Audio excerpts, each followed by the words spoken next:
Hey, crypto heads, it's the Goose with the Cryptic Paranormal Show. Right here, we got my brother Heisenberg. What's up, buddy? What's up? How's it going? All right, man. And Yeah. down below, down there, the lady of the hour, the 2 hours, Miss Tina Frick. Hi there, guys. What's up, Babu? I, Lots. I am the Babu, the great Babu. yeah, the great Babu Frick. Oh, real quick. Hello, Michelle. Hello, how are you? Hello. She's always Holly. the first one on here, I swear. I know. We love it. Thank you, Michelle. Yeah, thank you. Holly always watches us. Yep. We love you, Holly. Peggy, hello. Mr. Fiol, what's up, Matthew? What's up? Awesome. Good seeing everybody tonight. Thank you for tuning in. You'll notice that Denise is not with us at the moment. She's having some difficulties, technical difficulties getting signed in. Technical, always something going on. She's working on it, and she will hopefully be hopping on here in a couple minutes. Hopefully. But if not, she's always that on here. Yeah, you got to talk more now. That shouldn't be a problem. You got this, man. Yeah, but hopefully she'll be hopping on here in a second. But here we are, and Tina Frick is our guest, our very special guest. She's a good friend of ours, good friend of mine. I've known her for a long time on Facebook. We finally got to meet each other. What was it, late last year, early this year? No, it was definitely last year. Yeah, it was last year. Finally, face to face, and we've become fast friends. Love her to death. You're the best. Love you, Babu. Who doesn't love Tina? Everybody loves Tina. So yeah, she's a very interesting lady. She's a member of the Dark Alley Paranormal Investigation Group now. We love having her aboard. Hopefully, when this badness is all over with, we can actually get her out on an investigation. Right. Obviously, we haven't been doing too much ourselves. I mean, we've only been on a couple, and there was only a few of us. So, right. Yeah. So Tina, tell us your origin story. Like, I mean, so I call you a medium. Is that what you call yourself? How did you grow up with this? Were you born with this? I'm a psychic medium. I guess that's my official title. That's what we put on the business cards. Yeah, right. I'm a small medium at large. Awesome. So tell us about your childhood growing up with this. Is this something that started early for you, or is it something that developed later on? I think the crazy thing is that it started pretty early with fairies, and I sort of always had a kinship with the fae in the neighborhood I lived in. I realized after a short time that my friends weren't actually seeing what I was seeing, and it was kind of a big bummer for me. So, and they were pretty depressed about it too. For a while, they pretended to see, and then they were like, "We're not seeing anything." So I started to sort of, well, we would set up these elaborate fairy feasts. We would spend all day doing it, finding bark to make a long table and acorn cups and the whole 9 yards. And we would set this thing up, make all the fairy food with rose petals and honey and little things. And we would set this up, and then everybody would go to bed, and the next day we'd all congregate probably at 6 a.m. because we were little. And I would have gone out in the night and sort of wrecked it, made it look like some fairies had been there. And then they were like, "Oh, this is weird." And, so I was the ringleader, and I just, I wanted them to see what I saw and believe what I believed. But I had some woods by me, and I spent a lot of time in the woods by myself. And just, what is it saying here, Rob Yax? What's up, just saying he's from Full Spectrum Universe, another show that just started on the RU Media Network, and he's here to support us. Awesome. Says he loves the show. Thanks, buddy. We appreciate it. Obviously, welcome to the RU Media family. Yes, welcome. Absolutely. Hey, Brian. So anyways, I would spend a lot of time in the woods and sort of communing with nature and seeing fairies and speaking with spirits and stuff. So it did start quite young for me. How did your family react to that? Is that something that you could openly talk to? Yeah, I could talk about it at home, no problem, because nobody believed me. They thought I was, the weirdo. She's the weird kid. So I realized pretty quickly that I was the weird kid. But my mom told me a couple of times in a couple of stories about my grandmother, her mom, and she said her mom was kind of a folk magic, kind of a witch. She was from Czechoslovakia. And she had a lot of old wives' tales and a lot of sayings. Broom fell, company's coming. That's not a movie thing. That's actually real. And if a knife fell, somebody was talking about you behind your back, and little things like that she shared with me. So she said she grew up with a weirdo like me. So she expected one of the kids to actually probably inherit it, and I guess I did from my grandmother. I never met her. So did that freak you out when you were a kid? Did what freak me out? Just everything? Not really. It just sort of was natural for me, so I wasn't really freaked out by it. I was a little more freaked out that my friends couldn't see the fairies, but I was a little older. I was like maybe 4, 5, 6, and that I was a little incredulous about that because I figured they all could see them too. But we were crazy kids. Like, I was such a ringleader. We had a witch club at one point. I think we were about 9, and we had to make our own brooms, and we all had witch hats from somewhere. So we went to the woods, and we got sticks and a long stick, and we bound everything together with wire and twine, and then we would fly up and down the street on our brooms, and neighbors would be like out there like drinking their coffee or something, looking at us like that Tina, she's the ringleader of this stuff, So, I would love to see that happening up and down my street. I'm not gonna lie. Wouldn't it be awesome? Yeah. We were the best kids. We had a funeral for a bird one time that we made a stretcher out of long poles and a piece of fabric. I actually think it was an old flag. And we stapled it on there and carried this dead bird in a box. It was an Old Spice cologne box, fit right in there. Oh, wow. And we were like crying going up down the street with the... Yeah, now that I'm thinking about it, my neighbors must have really thought I was kind of a complete freak. But You're a lot nicer than me and my brother. We would just pick it up with a shovel and fling it over the fence. Yeah, we had a big ceremony. The guy up the street, he dressed all in black and like taped a piece of white on his collar, and he said "Oh, here comes our girl. Hi, Denise, I'm here. Hi, honey. Sorry. I was listening on my phone. Keep going. I'm very interested. He was older, so he was even weirder than we were because he was probably 15 and we were like 10 with the dead bird. And he like taped a piece of white paper over his black collar and pretended he was a preacher, and he had a Bible in his hand and he was raising hellfire and brimstone about the life of a bird and who killed this bird. And oh my goodness. Yeah, it was hysterical. I love those memories though. They're precious to me. I mean, kids really have missed out on a lot of stuff, just of doing crazy things like that. And because this is what they're doing. Yeah. Right. On a constant basis. All they're doing. Yeah. And thank God. I mean, Kate, my daughter she's 28, going to be 29. She was the first class of kids that had computer from kindergarten on up. Yeah. She was born in 91. Okay. And so she didn't have a cell phone. Actually, it was kind of long. We were broke all the time, so we didn't have cell phones. She was in high school before she got one.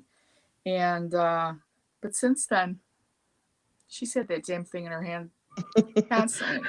I have to tell her stuff like 5 times. I told you that. I already told you that. She said, Mom, I don't actually really listen when you talk. I totally understand. Yeah, Yep. I get it. And I understand it too. So I just keep repeating myself. Did everybody have a good week so far? Yeah. How you guys all doing? Doing all right. I think it's been a long week. I'll just put it that way. Yeah. I know. It's only Thursday. Right. Oh, thanks for reminding me. Yeah. What? I always go. Go ahead. No, I didn't hear what she said. I'm sorry. Oh. She said it's only Thursday. Yeah, it's only Thursday. Oh. It's been a really long week. Yeah. So. Yeah. Yeah. See, I've got a question here from Brian Baum. Hi, Brian. He wants to know what your thoughts are on dowsing rods. Oh, okay. So, okay. So dowsing rods. In the very beginning, the first time I saw somebody use a dowsing rod, I was in 6th grade, and it was because we went to like Hale Farm and Village, and somebody was showing us where the water was, and I was completely a skeptic. And then I didn't see it again until I went, as an adult to Hale Farm. And then I went to, I knew that they were using it with ghost hunting and stuff. And I went to, oh God, help me with the name of it. Prospect House. I got it. Okay. So I went to Prospect and somebody used a dowsing rod, and I guess I was staring at them and following them around, and they were like, you want to try this? Or, so I did, and I thought it was very interesting. And now I want them. It's probably going to be my next purchase. Oh, Ray will give you hairs. You can have mine. You can use mine. Okay. Shelly Bennett, a friend of ours who's like a part of the Mad Crew, started on like a Facebook page, Beyond the Senses. It's really cool. They've been shit. Yeah, I know. But I'm still going. I'm gonna get it one day. They're constantly raffling off like all types of like paranormal equipment. Oh, that's awesome. Like crystals, tarot cards, tarot card. Yeah, a lot of metaphysical art like items and stuff. And they raffled off a pair of dowsing rods, and I'm like, oh, give it a shot. I want them. Now I'm afraid to use them. Yeah, I'm afraid to use them. Why? Only because I don't know how to use them, I guess, because I'm afraid that I'm moving them. You know what I mean? I'm afraid that. Well, that's the whole thing with those things, like dowsing rods and what are those, pendulums? Mm-hmm. I mean, I know that without a doubt we can influence pendulums because I've done it. Yeah. You look at them, you hold it there, and you think, okay, go right, and it goes right, or go left, and it goes left. Go back and forth, and you can make it do that. And it's just minuscule electric firings in the surface of your skin, minute movements that we are unaware of that we're actually even doing. Yeah. So yes, however, there's something flying towards me. Oh geez. Where the heck did that thing come from? It's like a I was trying to get sparks to fly out of my hand. It was Heisenberg astro projecting. Sorry. Yeah, right. Nice house. It was Mike Pence. It was Mike Pence's fly.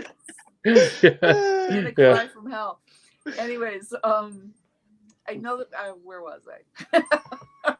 Who knows? You know that you can move those things. Yeah, I know that you can move them, and I've proved to myself that I can move them. But there is also the idea that your higher self is in control and knows the answer and is helping it along. So I think it's both. I think that people could possibly totally fool themselves and fool other people with them. But I also think that if you're pure of spirit, that your and your intentions are to allow the correct answers to come through, and you're working with your guides, I'll help you with the dowsing rods. Okay. We'll both learn them together because I think there's something more to dowsing rods because they find water. And if they didn't find water and you were just messing with these things, it would be one thing. But the damn things find water. right? So they have some merit and some way to be pulled magnetically from the earth. So there you have it. I meant to look up how they find water because I still don't understand that. Yeah, it's just magic. It's magic. That, you know, science that looks like magic. It's a demon. It's satanic. Mess with that black magic. Hey, you're not finding water, you're finding the portal to hell. Right. Oh, shit. I'm sure you could. Yeah. One of the many. Well, we got a question from Lacey. Hi, Lacey, honey. Tino, what sign are you? I'm in Aries with Libra rising and Capricorn moon. Is that a water sign? I don't know my horoscope. Aries is fire. Okay. Capricorn's what? Water? No. Earth? I don't know. Who knows? Earth, I would think. I don't know. I'm just going to make stuff up. Yes, Capricorn is Earth. Yeah, totally. It's space. No, it's Cancer water because it's a crab. I would imagine, but I think, I don't know. I think Scorpio is actually water, and I would think it would be Earth. Oh, okay. But I have never been hugely into astrology. It's a whole other science that I just don't have patience for because you got to draw little things and know math and forget that. Anything that I got to do math with, you know, anything beyond cooking, I'm doomed. Shit, I'm doomed with cooking.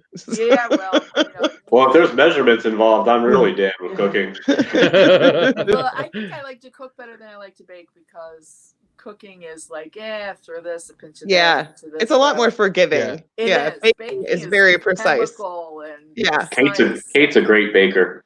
Is she? Kate. Yeah. Kate. I don't do well with just adding a little bit here and there. I have to have like precise. Yeah. You do if you're baking anything, but people say, "Can I have a recipe for this?" And I just look at them and like, well, you get the biggest pan you have, put up to like this much from the top. Who knows? I know what it's supposed to look like. I know what it's supposed to taste like. I know the textures. Yeah. So that's why cooking's better for me. Yeah, I don't understand the astrology either. Like the Scorpio rising sign, like all the rising, like you said, Libra rising. Like I just know I'm a Libra. That's it. You're Libra. You don't know about your rising sign or your moon sign? Well, there's like 5 billion programs that pop up on Facebook that that will help you find your moon sign and your rising sign and all that kind of stuff. So. And I think there's something to astrology. I really do. I'm interested and I want to read them all. But when somebody's got me taking out some sort of a compass and a square and too much. Lining up the stars. Yeah. Like, can't you find a mason? 5 times 3 carry the 1 minus 5. Right. 30 degrees north of. Oh, but we 50 minutes of math, and it's like, you'll have a good day tomorrow. Yeah. Right. That's exactly it. Things are going to go your way. Yeah. Right. A change is coming. Right. A change is coming. No, we're not it's making always fun coming. of astrology. We just don't understand. No, I just don't understand it. We just don't understand it. Right. Yeah. I do read horoscopes, and sometimes they're like dead on, but I mean, sometimes they're also very vague. So I don't know. Yeah. Sometimes they do. They freak you out. It's so spot on. But yeah, I don't know. I had a friend in California that used to do a horoscope for the LA Times. Nice. And she said what she would do is she would take different like parts of the month and be like, if you were born in between the 1st and the 10th, this week I'm going to do it for them. And then so all the people born from the 1st and the 10th go, oh crap, that hit right on. That's totally what's going on in my life. Yeah. And the other people are going, shit, that doesn't make any sense. So, but and I believe probably that's what they do. Because whenever it hits you right over the head, you're like, whoever's done from your birthday that week. Yeah. So mine probably says shit's gonna hit the fan. I think everybody says that these days. Yeah. It was true this week. And we're Mercury retrograde right now. I can barely say that word. Mercury retrograde. I just always say Gatorade. Gatorade's good. I said Powerade. Yeah. Mercury's drinking Gatorade or some shit. I don't know. My dad was an Aquarius, and he used to just That's always me. say, "It's you." He would always say, "What's your sign?" He'd say asparagus. Nice. Which I always thought was really funny. So he was an asparagus. So you're an asparagus too. I am an asparagus. Yes. Yes.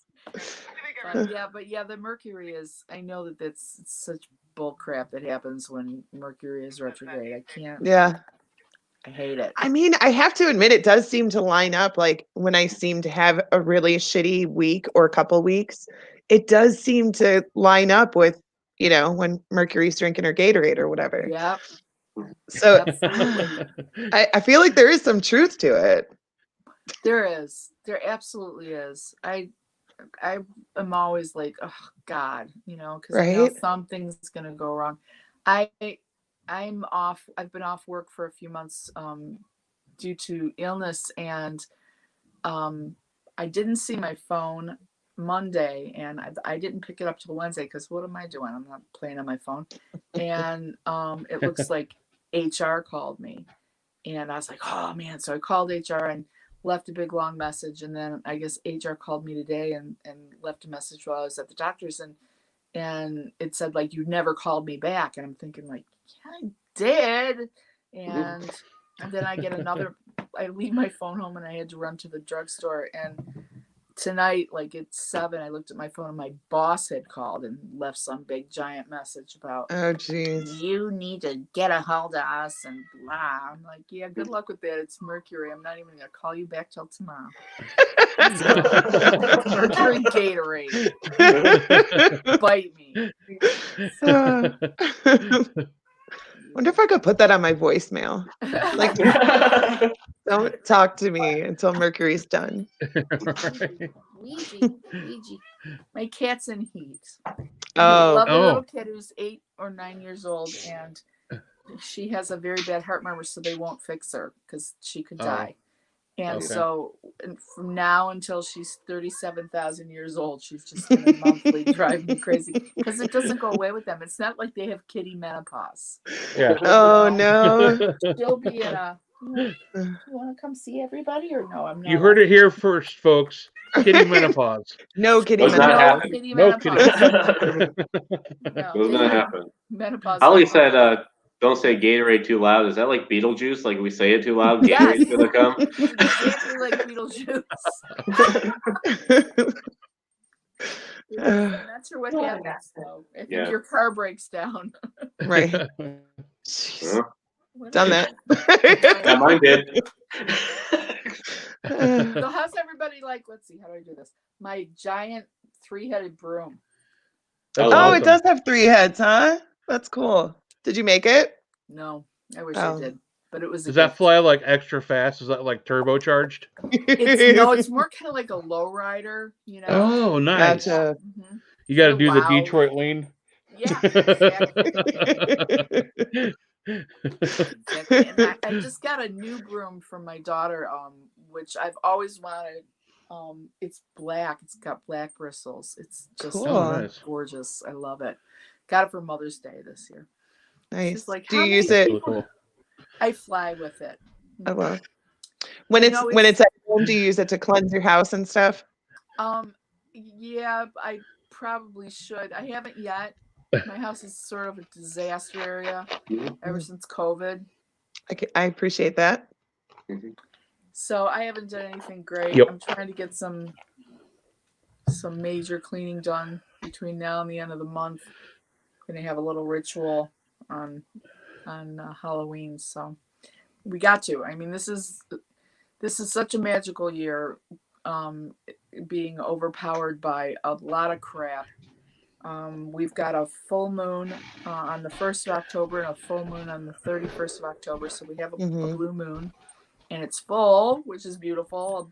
Blue Moon, of course, is always full, but just to have it on Halloween, Yeah. it's so great. And I would have had about 65 people at my house if this was not. I mean, we usually have between 25 and 50 on Halloween at my house. So it's a very sad thing. So we're doing this very clandestine thing. Katie is actually, my daughter is, because I was like, I ain't doing this year. It's too dangerous, blah. Yeah. And but she said, Mama, I got to do something. I was like, all right. So she's gonna have a ritual, which I'll probably end up doing everything for. What all is involved in the ritual? Yeah. Icebergly, yeah. Yeah, tell me. Witchcraft. I mean, witches. I would like to have a broom circle. I would really like to have a broom circle. I think so. I mean, a Wiccan ritual. I was just gonna say most people know what that, how to do that, right? No. I've been in this too long.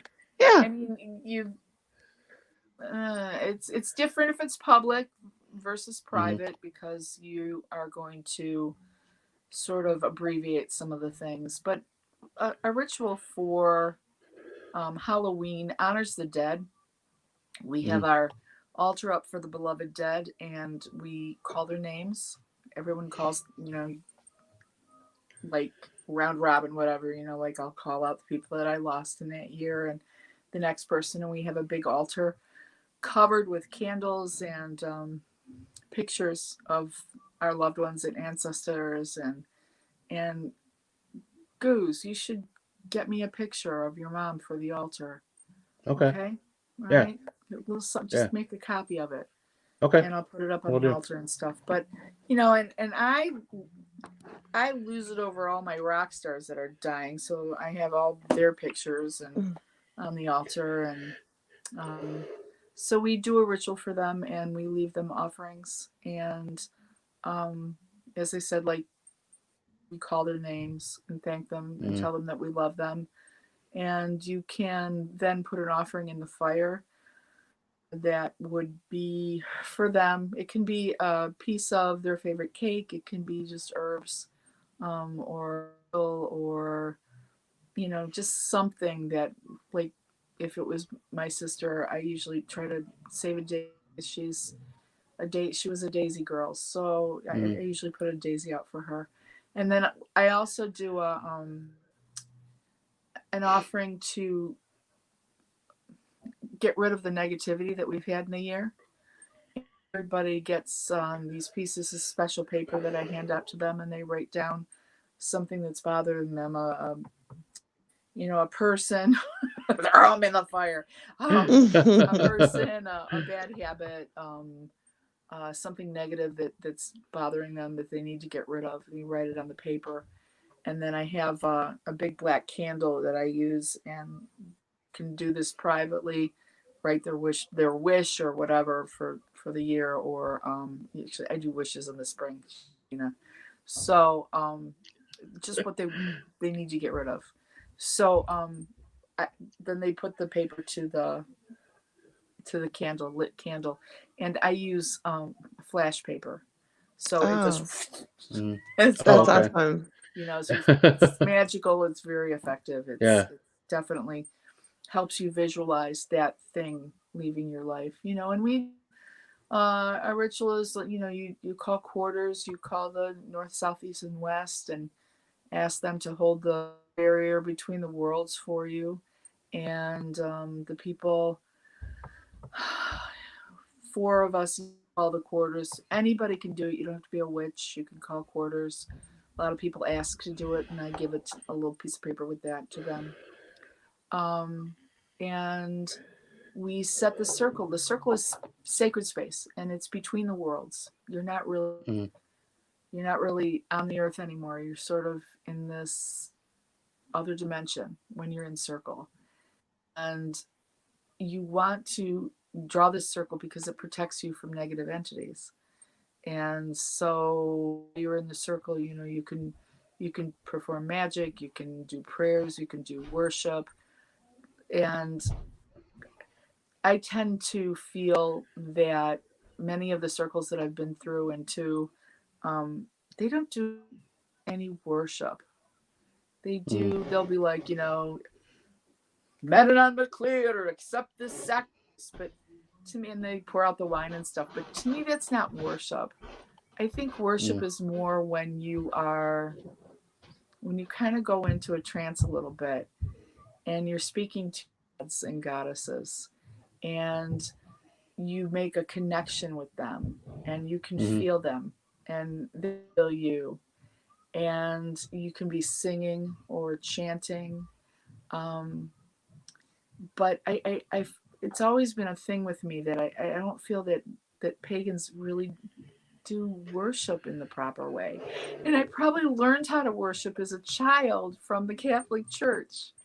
Yeah. But it Yeah. just is, I mean, it's part of it. It's part of a religion, you know, to worship your gods and goddesses. And I think that's why I went solitary for as many years as I did, because I felt like I was missing out on a lot of stuff and people just weren't getting into it in the way I needed myself. Yeah. So, but I know some people now, and it works out better. they're more on the same page, you know. Yeah. And it's good. So while you're in the space, why is our things flashing on and off? Are they doing that for you too, like our pictures, or no? No. Like there went Heisenberg, he's a blur, and there went Goose.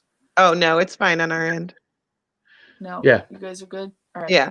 Yeah. All right. Heisenberg still looks like a blur. Maybe it's a spirit that's coming through Heisenberg. No, his Wi-Fi just sucks.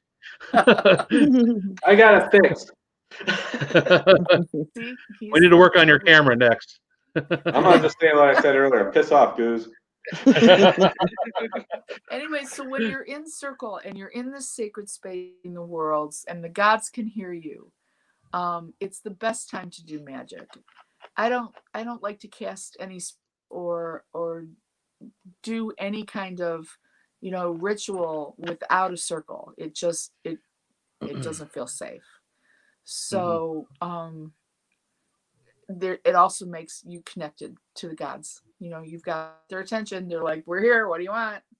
You know, and we're paying attention. You better speak now, and we'll protect you if you need a blessing, if you need something in your life, if you're praying for health, if you're praying for a friend.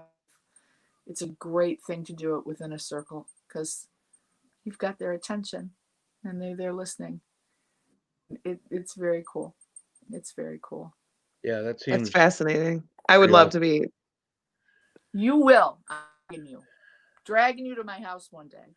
And you're gonna be. I'll teach you whatever you need to know. Yeah, I find it fascinating. I think so too. I was 28 when I was initiated into the coven in LA. So I'm 60. So I'm on 32 years now? Yeah. And I'm still in touch with my high priestess. I got to see her when I went to California last year. Awesome. I saw. I miss you. And it's just, it was a good family, you know. It was the best outcome that I could have hoped for in being initiated into a coven with the people that were so kind and good and solid in there and not crazy, you know. Ohioans. Yeah. And I came back here, I was like, what? Yeah, it's a lot crazier in Ohio. The pagans were a lot crazier in Ohio than they were in LA, which go figure. Really? I mean, I'm sure there were some pretty wicked ones in LA, but they were not how I connected, so it was great. That's very opposite. Yeah. You guys are like disappearing and I can't hear you. Oh no. You know, I heard you say no. Oh, then you went away. Just keep talking. Yeah, keep talking. We can hear you. I can hear you. Keep talking. Yeah. All right. Questions coming up? Question that came up from Brian. Brian Baum asked if there's any books to learn more about the Wiccan rituals that are helpful. Rituals. Okay, I said it. Ritual. I don't know why I'm having such a hard time hearing you guys, like, going monster voice on me. Yeah. I think what I heard was, are there books? Was that? Yeah. Okay. Yeah.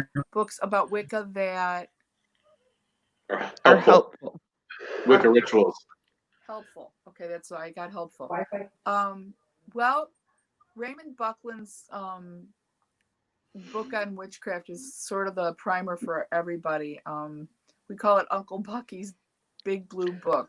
And it's got a lot of great information in it. Not all of it is, you don't have to follow everything to the T. He's got a little few things that you're like, what? Don't do them. They don't speak to you. Don't do them. I feel like being a witch and being a pagan, for me, it is not about following the rules. My relationship with the gods and goddesses have nothing to do with what people wrote in books. I would be like in trouble already, because I don't have a main pantheon that's normal. They're not all Celtic, some of them are from India and some of them are from East, and I've just got, and some of them are like the god Pan and the goddess Freya. I'm all over the place with this. So it works for me, and I want people to do it for them. I mean, who are we to judge how God speaks to someone? Mm-hmm. Right. I was a very religious little kid, very into the Catholic Church and stuff. Well, I'm not going to say into it, okay? So I was a bit of a rebel. I was always asking the questions that they didn't want to answer. Yeah. But I was interested, and I wanted connected to God. And the church wasn't doing it for me. And I had a huge crisis of faith, and I was so depressed. And I just thought, well, I'm just going to make my own religion and quit. And so, there you go. Right, so I built this little altar in my backyard, and I found this tree branch that somebody cut down a tree, and it was this funky tree, and it had all of these branches, and I leveled them all off, and I filled it with candles, and I put a seashell and salt water in the seashell. Basically, I built a Wiccan altar, and I had no idea I was doing that. So, nice. Yeah. Cool. So, Nice. and then, and I told this the last time I was, like, I met these people. I took a psychic development course at a place called the Psychic Eye on Street in Los Angeles in the Valley. And I met these amazing people. And I was having a blast with them. And we were going out to dinner afterwards and going all over the place. So I invited everybody to my house one night. That's what I do. And I cooked this huge meal, and it came out amazing. It was so good. And we set up a big, long table. We all ate and had a great time. And afterwards, for dessert, I had all this big fruit salad, and we went out in the backyard. And somebody points at my table and says, "Oh, I didn't know you were Wiccan." I said, "Neither did I." How interesting. Tell me more about myself. Right. So I definitely, I moved on from there. Teresa was in my group, and she had a small coven who was looking to make it larger. And we were of the silver wheel. And I've never felt so home in art, in my soul, as I did when I was there.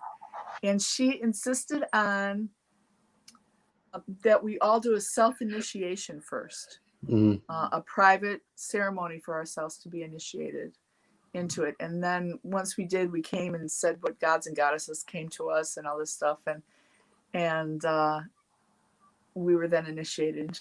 And So it was awesome. But some like in Uncle Bucky's Big Blue Book, it got you being kneeling with a blindfold and your hands tied behind your back, and they're supposed to like you, not really whip you, but like it's like a scourging, but it's like with this tiny piece of rope. I mean, it doesn't hurt or anything. It's symbolic, and it's not what we did. What we did, and a lot of covens were doing at the time, was all the women would stand with their legs apart, and you'd crawl through them and come out the other end, and you would be a newborn witch. So that was awesome. Very, very beautiful symbolism. And I don't know, it was the best. It was the best religious time of my life. And I really felt home. I felt represented the religion with the goddess. And now Teresa was she was a Dianic. It was a Dianic coven based all on the feminine, which didn't exactly suit me perfectly, but I mean I was good with it for a while. I needed more. I needed to have the male, because I'm about duality. It's you've got to have both sides in order for it to feel like it works for me. Some people are different. They feel other ways. It's like, I'm like, what floats your boat? That's what you do, and you do, and we're here to find our home and find our spiritual center, and I feel like so many people get into this stuff and then they end up following somebody else's rules, and it's like, no, yeah, no, this is what this is about. This is about where things work, magically. You've got to, like if you're gonna decoupage, you've got to tear the strips of paper up. There's things you have to do to make a decoupage work. There's things that you have to do to make magic work. And so you have to follow steps, but those aren't rules. That's just how to bake a cake, Right. So those things you learn, and then you can find your center, you can find your home, you can find your heart. And it's good. It's very good. It's a very peaceful, very grounded, very, what's the word I want? Like self-actualizing kind of an experience. Tell me to shut up. No. Oh my gosh, no. You're at an hour and 15 minutes. Come on. Right? I'm a habitual rule breaker. Maybe I'm wicked. It's such a drag that you guys aren't working now for me. Like, everybody's got robot voices and blurry faces. It's making me so sad because we got our internet fixed today. Yeah. So we were doing it for a while. I wonder if I should get off of it for reset and come back and reset or something. Yeah, try that. Yeah. Okay. Yeah. Okay. We'll be here. Okay, I hope so. Everybody turn off their TVs. Oh wait, Tina's still here. What about that Tina? That didn't work. No, we could still hear you. Yeah. I don't think you really turned off. No.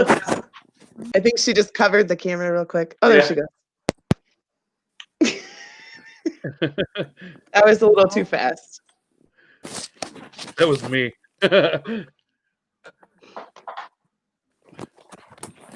Can you kick her out, Goose? That's all she's gonna hear. Can you kick her out? No, so then I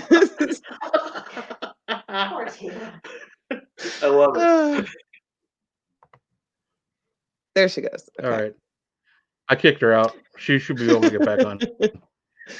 Yeah, I know she could get back on. I didn't mean like for the rest of the night, but yeah, right. It's so weird because we can see her fine. I know, and I could hear her fine. She was freezing up a little bit on my end, but it wasn't. Yeah, horrible. A little bit, but not a lot. You can still hear her. You know what I mean? Yeah. Yeah. Yeah. That is Yeah, also fascinating. Yeah, it is. is. I've learned so much just talking to her on a private basis. She started teaching me how to learn how to read the runes, and Yeah. it's really cool stuff. Something I'm going to continue to learn from her. Yeah. Brian's got something for you. He's getting me back from last night. Ray Gooseby, how many demons have you slayed this week? I'm up to 7. No, we got to guess, Tina. Tina, she'll be back. Having computer issues. Yeah, she's restarting her computer, so she'll be back. My question for Tina is, what's wrong with just the 3 of us? Right. Yeah, Screw really? you too, Tina. But we're here to entertain you. I freaking No, love we Tina. have a guest. She had to sign off and sign back in. She was having technical issues on her What's end. up, Eddie? Unfortunately, we were hearing her fine. But Yeah, what's up, so Eddie? because she's talking about some awesome shit right now. Yeah. Yeah, right. I'm like, no, I do keep love going. it. I do want to look into that more because religion is always something that's like, I really want it. Like I want that like community and stuff, but like she said, the rules just didn't do it for me. And especially, Right. I grew up in a Catholic church too. So, Yeah. I don't understand how, my family, we didn't have a lot of money, but my mom was always helping people, always taking people in. She had a huge heart, Yeah. but Yeah. because she had a kid out of wedlock, she's going to hell. Like that part of it doesn't make sense to me. Like those kind of rules don't make sense to me. Right. I feel like you can very easily be an amazing person and not follow those rules. So Become a Methodist. Very freeing. Hey girl. Hey, I I can hear you now. Hey, girl. Hey, girl. Awesome. Denise was just talking about how she likes to worship Satan. I do. Yeah. Yeah. Hey, Satan. Listen, you said you do you. We doing with her. You do you. Satan's fine. It makes me happy. As long as you're happy, Denise, See? that's what I care about. Thank you, Tina. You're welcome. It's true, though. I mean, I feel it from the bottom of my heart. If that's what makes you happy, I would not be like, dude, Satan sucks. I would be like, hail Satan! Right? I don't. Whatever it is that floats your boat, whatever it is that clicks in and makes everything bearable. Yeah. Because like this is hard work being here. Yeah. And we got to find something that makes it better. And plus, I don't know about you guys, but life is way too short for me to be worrying about what the fuck other people are doing. Right. I'm sorry. Right. if you are happy, do it. I don't care. She was like, Satan, I'm out. I'm just kidding. I will say I have met some very nice people that are from that are from the Church of Satan. So just putting that out there. They make me laugh. I love that they're like, well, if you're going to have that big God statue, we're putting up one of Baphomet. Have a nice day. Right. And it's the same thing. I've met terrible people that go to church every Sunday. You know what I mean? So it's right. I don't even think he goes to church. These people that are calling themselves Christians today completely have it wrong. Yeah, I mean, it's been a while since I've been to church, but I don't think that this is how it's supposed to be. No, I'm just saying. Tells me no. Yeah. And, I'm driving down the street and this van goes by and it is covered in Jesus stickers and Jesus loves you. And I'm like, and everybody else thinks you're an asshole. And like there's crosses and just paintings of him with his chest, splayed open, the Sacred Heart of Jesus and all this stuff. And it's got Trump bumper stickers all over it. And I'm like, hello, Jesus? Like, are you seeing this? Is this your idea? Like, of what you thought you were going to leave behind 2,000 years down the road? You with... Oh, this is not...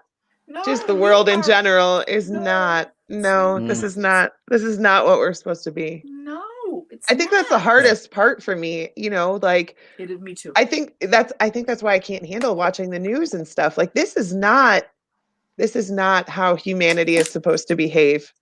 Everybody has lost their fucking minds lately, and it's too much. It's too much to handle. I know. I take news breaks. Yeah, I have to. I've been putting down my phone on the weekends and trying to not watch social media or anything. I mean, I'll get on it. Not watching social media. Yeah. Basically, if it's not like a funny video or a meme, I just like scroll right past it. I don't even care. Or a kid that waves. Exactly. Yeah. Oh, yeah. Yeah. See, on the weekends, I just go right to the videos and just watch. Oh, that's a good idea. I have to even look at anything else. It's hard though, because I do love seeing, my friends' kids' first day of school, and you know what I mean? Like I love following along with all of my friends and stuff, but I've been trying to take a break from social media too. I've just been reporting everybody, like I don't care what political side you're on. If it's political at all, I just report it as fake news. Vote Trump, fake news. Yeah. Well, I feel so bad because I don't know what it was. There was a post about don't buy Girl Scout cookies because they support Planned Parenthood, and if you do that, you're a baby killer or something like that. Gosh. And somebody said something. On that note, if anybody's in the market for Girl Scout cookies, I have 2 Girl Scouts. Right, you too. And I had their cookies. Yes. Those cookies. I don't know. I eat all those cookies. I bet there's a box in the freezer. They just disappeared. Yeah. There must be a box in the freezer. My daughter can't eat gluten, so if it's gluten and it's gone, it's in me. Yeah. I like the Samoas. Yeah. Those are good. That's some good stuff. I made a Samoa cake one time. Really? Yes. Well, hearing about your baking skills, I'm a little skeptical. Right. No, I made some good stuff. What's up, Sam? But now we're trying to work with gluten-free flour, and it's a nightmare. It's a freaking nightmare. It's like I don't even want to go there. Let's not go there. Let's not go there. I'll have to hook you up with my friend Heather. She owns a cupcake business up here, and her gluten-free cupcakes are actually amazing. Like not like they're good for gluten-free, like they're really good. Right. Yeah. Really so I'll have to ask her like what she does, what kind of products she uses and stuff, because there's definitely an art to it. Well, I'm gonna give you her secrets. She might.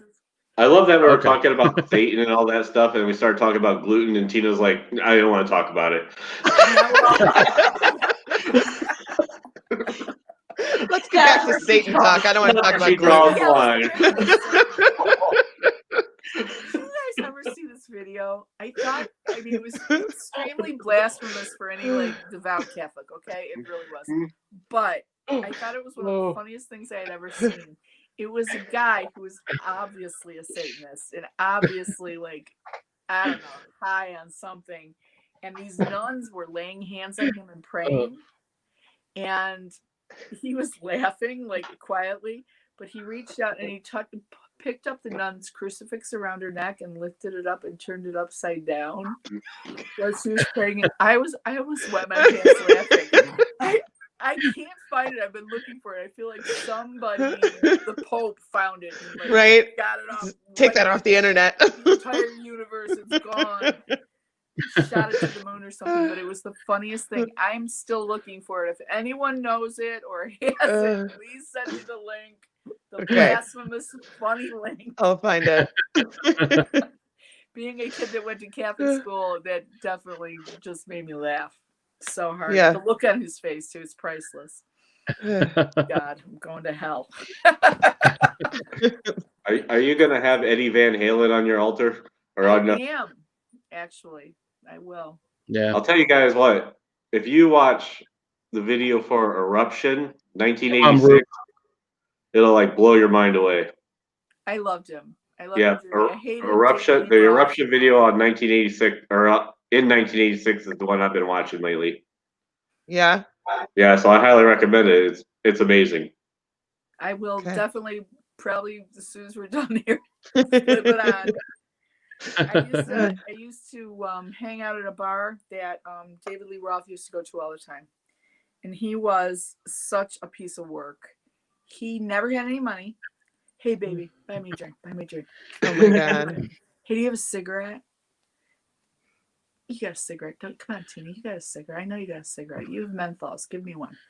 And I'd get the cigarette out, and like 15 girls would, like, with their lighters come up to light it for him. Oh my God. He was the most obnoxious thing. And I started saying, fuck you. I don't have you. Right? I have all these cigarettes. None of them are for you. Yeah. It was just such a bitch to him. And he would be like, oh, she's here. The bitch is here.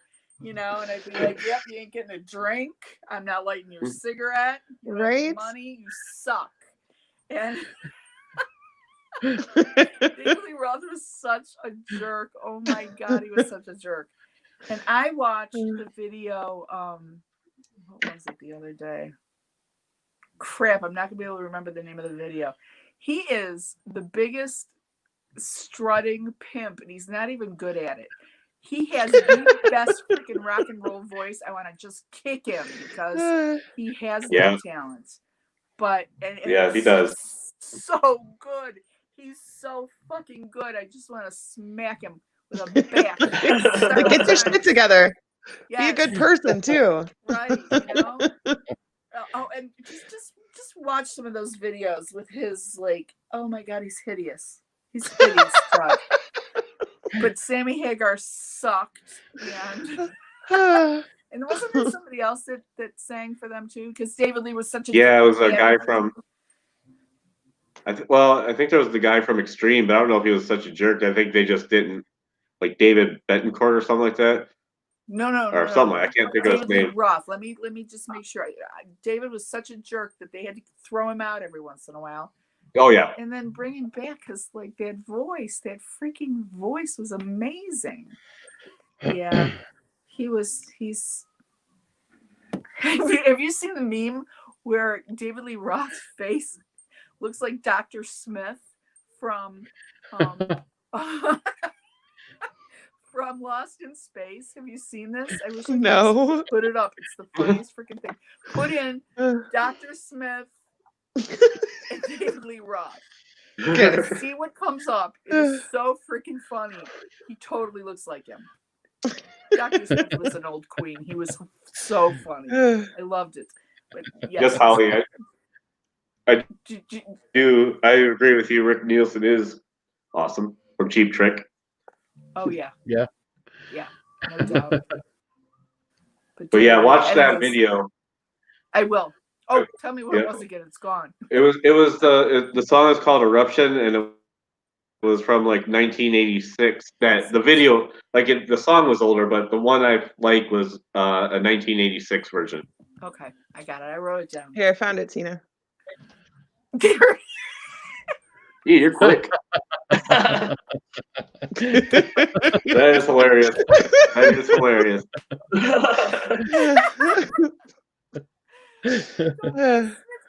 Dr. Smith? Well, she was right. That's all I had to Google was Dr. Smith and David Lee Roth. Yep, pops right up. Yep, first thing that popped up. It has merit too. It really does. That's another thing that I couldn't do without on the internet is memes. I'm sorry, but it's people are so funny. Like people are really funny. They are, and I learned that. That's how I learned that people were more like us than I thought. Because I always thought we are always laughing and making fun of like movie stars and things that happen in the world, and we're constantly laughing. My daughter and I laugh a lot.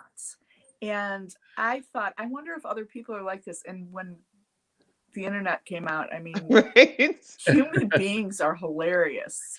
Right. You know? And so clever. People come up with the most clever shit. Oh, man. Wait, we could create. Yeah. Ask Savage.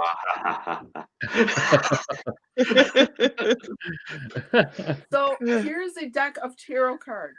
Yes. Okay. Let's you guys wanted to do some tarot-y type stuff. Is it time for a break or is it time do whatever for you want? You can do it. What time is it? I can't see anything. It's 9:06.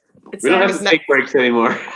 Is Yeah, we don't 9:06 take breaks. tarot time? We're at home, so we can do it right from our own chair in our own house. I'm just gonna take this to the bathroom with me. Well, can it rain? Let it be rain. If I see it go to the bathroom, this show's over. That's why I don't stand up at all. I don't have any pants on. There it is. And now we know. They stop. I never had any pants on. Yeah. Okay, so I've got like 3 decks of cards, but I was laughing because like, oh, I found 3 decks. They're all the same type of deck. So You're nice and so excited. I'm excited. I used to read tarot cards when I was little. Me too. When I was little is when I started. Like when I was a teenager. That's so awesome. Oh, I'm gonna get out my tarot cards and read. I was like under 10 when I started with them. I still gotta do that. I still gotta start pulling like a single card every morning just to get practice. Do it. Do it. Bring him to the seminary next time. You could do a reading for me.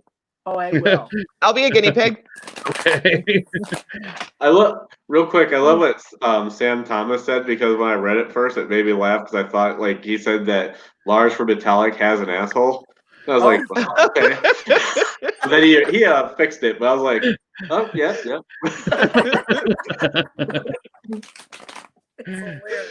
He must have an opinion too. I was gonna say, I hope so, because like that'd make life hard. Right? I'm shuffling. Denise, let's do something for you here. Okay. All right. So I'm gonna shuffle here. Prepared to be amazed. Well, who knows, but we'll give it a shot. This is a brand new deck. I've never read with it. I actually bought it online, and they never sent it to me. Oh. And I waited 2 months, and it was supposed to be at my house in 5 days. Oh wow. And the guy kept telling me, "I'll just give you your money back." I was like, "No, don't do it. It's gonna come. It's just stuck in Tennessee with Billy Joe Jim Bob and his brother, who's his father." And that's exactly what happened. It got lost. It went to the first stop after the guy mailed it, and went to Tennessee, and it sat there for all that time. Oh my God. Oh geez. Because it just did. Yeah. And so the day that I finally said, "Give me my money back, whatever," he writes me back. He goes, "There's been movement on the front in Tennessee. Billy Joe Jim Bob finally found the package, and he sent it out from Tennessee." Nice. So it came like a couple days later. I was just like, yay! Hey. It was a deck that I had before that I lost to my evil ex, and I was really glad to get it again. So it's a universal Rider-Waite deck. Basically, it's the same deck with like really cool star-spangled backs, which I love. And then and they're recolored. They're not although I mean they recolored them just a little duller than the regular cards, and I don't find that they're very, like, the colors are very different. But where are you, camera? The colors are not very different, but they're a little subdued because the regular Rider-Waite is just very, very basic primary colors. Yeah. Very bright hues.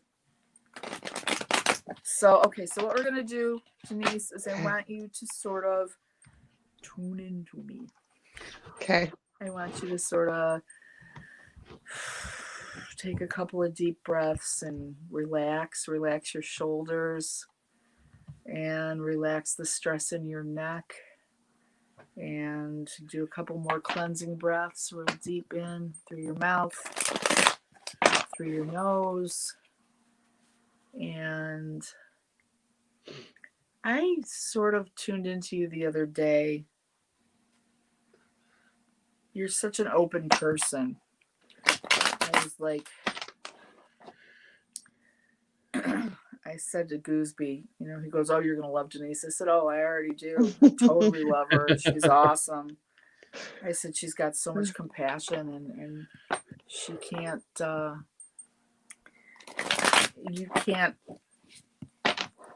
You can't hide your feelings. They're written all over your face. Yeah, not good at it. Every time. And I have seen some things on your face that just broke my heart and just made me love you. So just, I don't know. You're awesome. I can feel your spirit, and I feel that you are a deeply kind person, and you are definitely somebody that's had your share of troubles in life.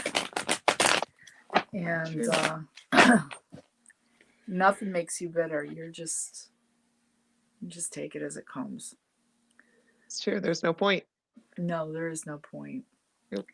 I mean, sometimes we think there's a point, but it just always comes to nothing. Yeah. It's just what is.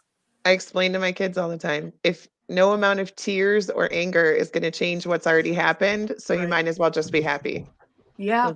Yeah. Just don't let it eat you alive. Right. Yeah. I see that very strongly in you. All right. Thank you. You're welcome. I'm going to cut the deck. And we're going to see. I'm just going to do a couple cards and see what they say. I'll put on the old glasses, my old librarian glasses. Those are so cute, by the way. Thank you. I love them. I do. I've had many people walk in when I was at work and say, like, "Why did you get those? Those are like so 50s library." And I'm what? Like, I like They're them. Cute. Go away. Right? You got a late fee.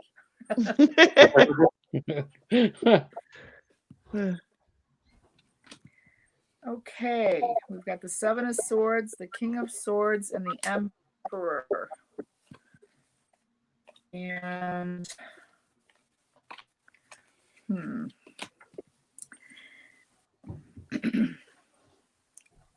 I want you to make sure that you are aware of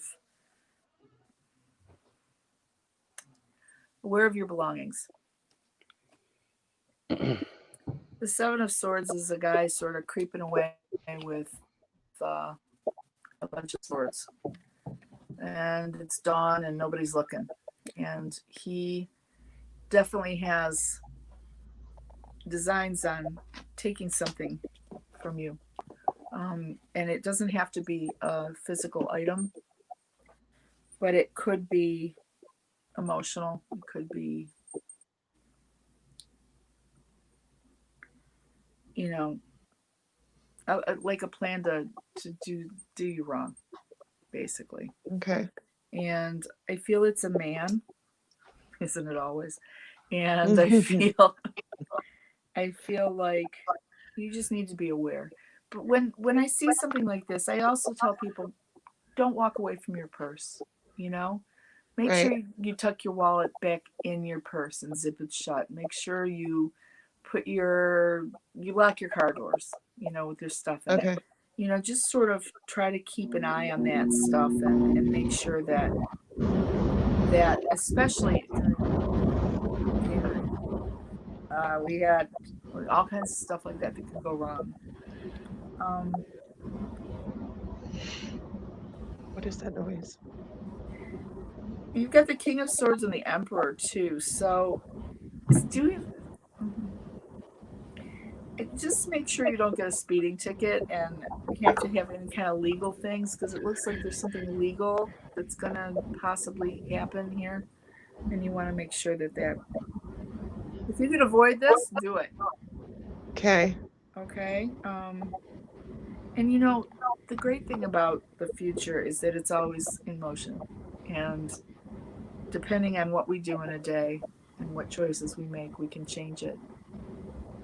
You know, we can definitely change what's happening. You know, it's like I was reading one morning for myself, and it said, just be careful on how fast you drive. And I got a ticket on the way to work. Oh my gosh. And I got a ticket on the way to work because I was a dumbass, and there was like Born to Run was on the radio, and and it was like off I took, like 30 miles over the speed limit, just flying down the freeway, enjoying screaming it at the top of my lungs. And I got pulled over, and the police officer said to me, "What would make you drive so fast?" And I was like, "Menopause," Nice. He started laughing. I go, Springsteen was on the radio. There's not a lot of people around. I just started having a really good time. He did not give me a ticket. Nice. Sometimes they like honesty. Yeah, he did. He liked it. He laughed his butt off. He goes, "Listen, I need you to stop driving so fast." Well, he didn't give me a speeding ticket, but I didn't have my seatbelt on either, so he gave me a seatbelt ticket. No points off your license. That's fine. I'll take it. 75 right. Yeah. Yeah, they won't like deny that. They'll give you a seatbelt ticket no matter what. Right. Yeah. Right. But I feel like he saved my life because before that I never used my seatbelt. I was a big like, screw you, don't tell me to put my seatbelt on because it's me. Just don't tell me that I have to do something, and because I rebel. I do. It's ridiculous, but I do. So, but I totally understood that. He says, "I think you're funny, and I think you're a nice lady, and I think that I don't want to scrape you up off the freeway. So wear your ticket. Wear your ticket. Wear your seatbelt." Yeah. And I was like, well, that was nice. Yeah, it was awesome. So, white privilege. It sucks, but it's true, But Tina privilege too. My daughter says, but that's Tina privilege because of who you are and how you treat people and how you act. Right. And your honesty was a big part of it. Yeah. So, yeah. Anyways. Yeah, it's showing some sort of issue here. So just be careful. Be careful driving too fast. Be careful, whatever. The card in the spread that makes me most concerned is the Seven of Swords, because that one is somebody taking something. I hate that. Yeah. People should not do that to each other. Yeah. All Again, right. that's not how humanity is supposed to be. Right. Nobody better take anything from you guys.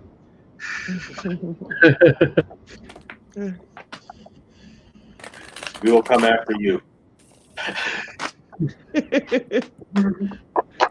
You're very scary, Heisenberg. I can be scary. Can you be scary? I don't know. I think I figured you out pretty fast. I could be scary. You're the nicest person. No. Seriously. I'm an asshole. Is the best. Anytime I've seen you be an asshole, you usually are laughing about it. Like you and April. Oh yeah. Yeah. My arch nemesis. Yeah. On my birthday, she said we were mortal enemies, but she still wished me. Well, she didn't wish me a happy birthday. She said, "I'm glad you're still living," or something like that. Yeah. Congratulations on being alive. Yeah, that's what it was. Because nobody's killed him yet, kind of a thing. Yeah. And he didn't mess it up yet. Gotcha. Good job. I thought for sure that I was going to die on my birthday, though. What? So much that I didn't even tell Kate that thought. What? Yeah, I did. I thought. Like this particular birthday or just. Yeah. Oh. Yep, I thought for sure. But I made it. So congratulations on being alive then. Thank you, yep. April was right on. Yeah, she was onto something. You're not going to tell us why you thought that? I just had a feeling. I'm glad that feeling was wrong. Yeah. I really did. That was just my feeling. I actually thought I thought I was going to get sick. And I thought I was going to get sick on our anniversary and I was going to die on my birthday. Oh. Well. What? But I'm still here. Terrible. You are. And like that, those kind of thoughts, those are anxiety, Heisenberg. That's anxiety that does that to you. That's not. Yeah. Yeah. No, don't. you're going to be here for a very long time. You're going to be here long enough to really drive people insane. So, no. Oh, he's already worries. done that, so he can go at any time now. You have a job to do, Heisenberg. He does, but it's generational. There's more kids that need more people that he has to go through and drive crazy till they're old and insane. And no, you're going to be around for a long time, honey. Yeah, I've been telling Kate I'm going to die by the time I'm 50. No, stop telling people that, and stop thinking that way. That would break my heart. I said she can't because I don't want to be a single father. Right? She's young enough; she'll find somebody else. You are bad. Do not talk like that. I told my husband the same thing. Said, you better let me go first because I cannot do this shit without you. You'll be fine. You'll be fine. You'll be fine. Okay, Well, I made it. I've got 3 cards here for you. For who? And they're good. They're Ace of Swords and Wheel of Fortune. Go to Vegas. And the Victory card, 6 of Wands. So, for Heisenberg? Yeah. Yeah, he's got a good reading. See, he's sitting all this doom and gloom, and actually he's got some good stuff coming up.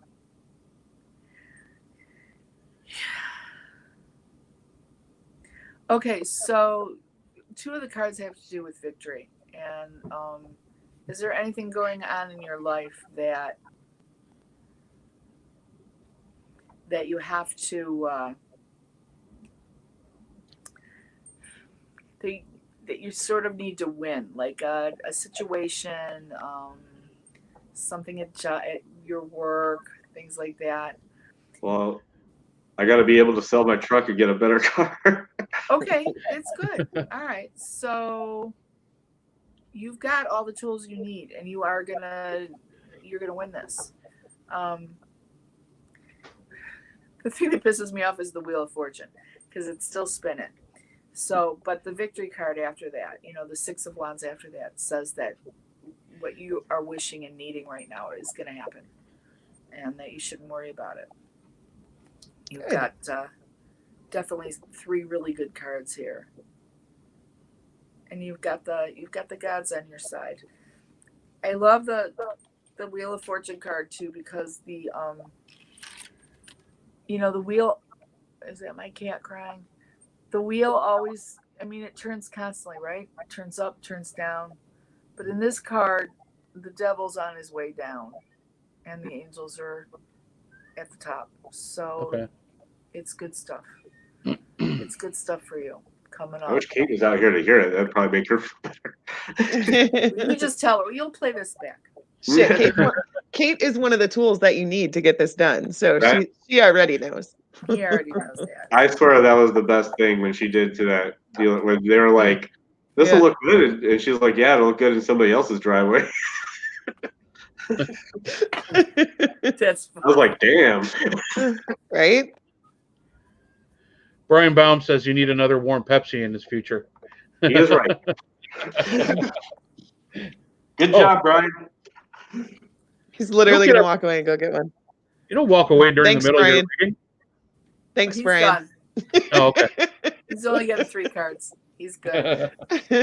All right, Goozy. Goozy. Goozy the floozy. I'll be right back. I'm going to go tell Kate we're going to be victorious. The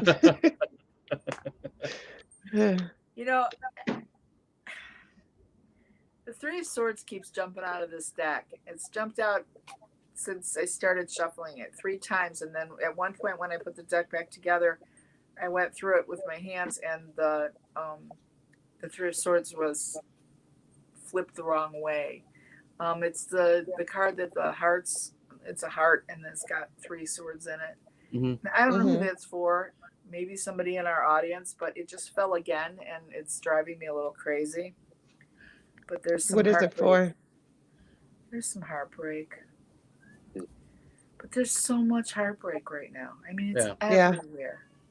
Everywhere you turn, it's just terrible. Okay. So, Mr. Goose, you don't really have to tune into me because you already you and I are pretty in tune anyways. Mm-hmm. So, is one of your girls, she's got something going on? Are your girls in school or at homeschooled?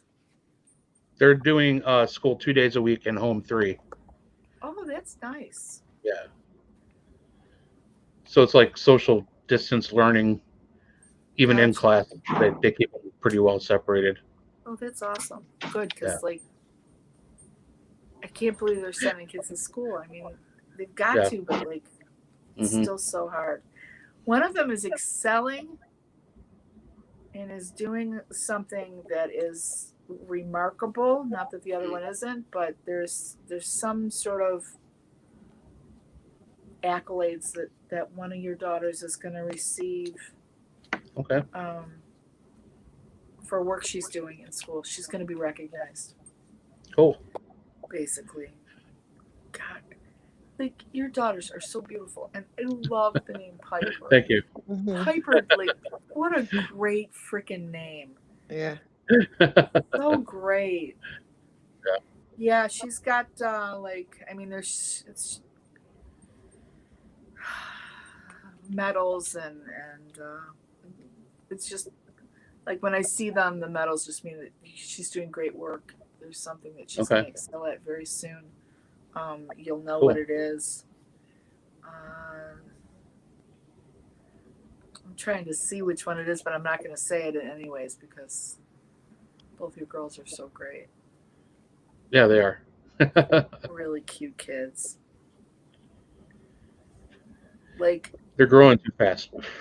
Studio audience. No, it's not studio audience. Audience of the world. Goose is great, and he has amazing children and an amazing wife, and his life is so good. He's and it's not luck. It's because of who he is in his heart. Thank you. You're welcome. Lacey, are you still out there? Lacey, did we lose you? I haven't seen her on. Kate did say, she's like, I'm gonna come out. Go, she read mine. Huh? Yeah, bring her out. All right. She's cutting up mango right now for me. Mango. This guy. She's cutting up mango for me. Will she? That's just so random. Is she back into your lunch? Hey, mango's great. I love mango. You can cut them up yourself, Heisenberg. I had to cut the baby his mango. Oh my God. He said it so proud too, Kate. He's like, she's cutting up mangoes for me. He's very excited. They'll probably be gone in the next 5 minutes too. That's why he wanted you to come out here. Probably. God. So, how's it going, Crypto Heads? Great. Co-host. You're hired. You're hired. To introduce my new co-host. Yeah. Right? Mrs. Heisenberg. Right. Yes. The boss lady, Kate. Great.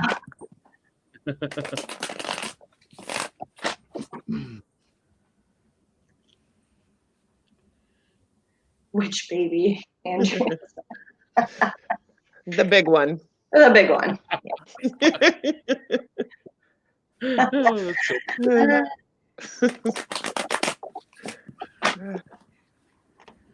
love it. It didn't have I'm sorry. It wasn't a very good mango either, so Oh, that's too bad. disappointing. No, do you like yogurt? Yeah. I don't love it, but I like it. Okay, so have you ever had a mango lassi? No. Okay. But I saw it on Mira, the Royal Detective on Disney Junior. There you go. Mango lassis. They're so He had a easy special to make. machine for it. Just buy You just buy a can. Go to the Indian grocery store and buy a can of mango puree, and then you mix it with plain yogurt and till it's like a very thick consistency, and then you can dilute it a little bit with milk, and it's heavenly. I make big pictures of it. It's so good. But we love Indian food. Yeah, oh God, it's so good. It's ridiculous. It's like, who thought this up? God bless this little Indian person that thought this up. India. Yes. Right. All right. There's a card in here that's like on fire burning. You always get work readings. Ugh. I know, right? Can't there be a reading like Heisenberg wins $35 million and that'd be nice. Kate still gets to work. Yeah, Kate still gets to go to work every day. Yeah. Uh-huh. Right.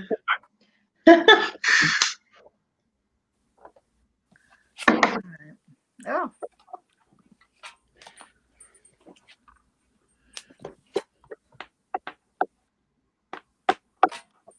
Hold on. Okay. We're not going anywhere.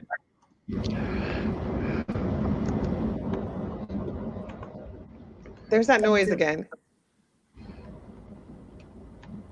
Is it Goose sleeping? Probably a washer. It sounds like a washer. Your washer's on? No, nothing is on. Okay. I hear it too. It's not on my end. It's weird. It's not on my end. There's nothing going on here. Nobody's washing any clothes. Nobody's cleaning anything. Okay. What is this? What I'm doing for you, Kate, right now is I'm getting your cards a little differently. I'm running my hand over them and seeing where the hot spots are. Okay.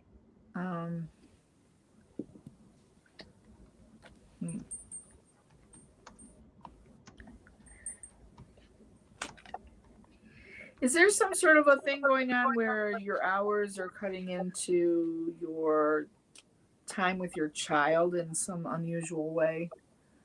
Always. Right. Saturday. My Saturday, yeah. Saturdays. Okay. I'm looking for the card that says it'll end. But yeah, until COVID ends, it probably won't. I do COVID testing on Saturday mornings. Crap. Okay. Well, I can tell you that the work that you're doing is very important. However, just shut up. Said the work is cutting up his mango. That's it.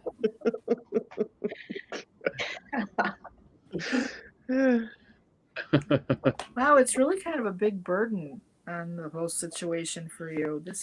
I'm sad to see that all these burden cards are coming up. Oh, carries the world on her shoulders. Oh. It's gonna be all depressing and burden. So yeah.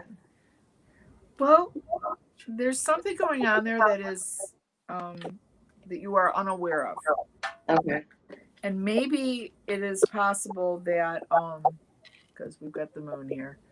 Okay. Maybe it's possible they're going to change it up. Are you sure that you have to be there every Saturday forever? There might be a change in that. It was kind of something that I almost like volunteered to do. Gotcha. So, because I've got to get back to my like regular hours at work, but I still wanted to help out. So I was like, well, I could do every Saturday. Right. And then I went down to every other, but. Yeah, you know. I think that I think you could get out of it. I think you can get out of it. I think that there's something going on there that, like, they're not telling anybody yet, but I think that you might be able to, like, it's going to change in some way at work, and on that Saturday, because it's showing that your child is kind of suffering from it. You know what I mean? Your time with your little guy is suffering. So I just see a change there. And hopefully it's for the better, because you need to get the hell out of there on Saturday. Okay. But I'm glad you're not doing every Saturday anymore. How come, Kate, like from the minute I tried to read your husband and I got a reading for you, I've wanted to meet you, and I just hope this COVID crap ends so we can all meet each other, because I feel like you guys are a family, and I can't, I hate not seeing anyone, Yeah. It sucks. Trying to find my daughter's plug. No, that's not the right one. To plug in my iPad, which is going to die in 10%. Uh-oh. Katie, do I have Katie. I need your charger. Do you have it with you? We're getting all the family members in. Right. I can't hear you, so I'm gonna text me on Messenger on my phone. You expect each other in the same house? We've done it. She's I do it all the time. upstairs. All right. You've done it. Upstairs. I've done it. Oh, here we go. I'm gonna text Cam and tell her to get me some mango. Right? Plugged in down by the desk.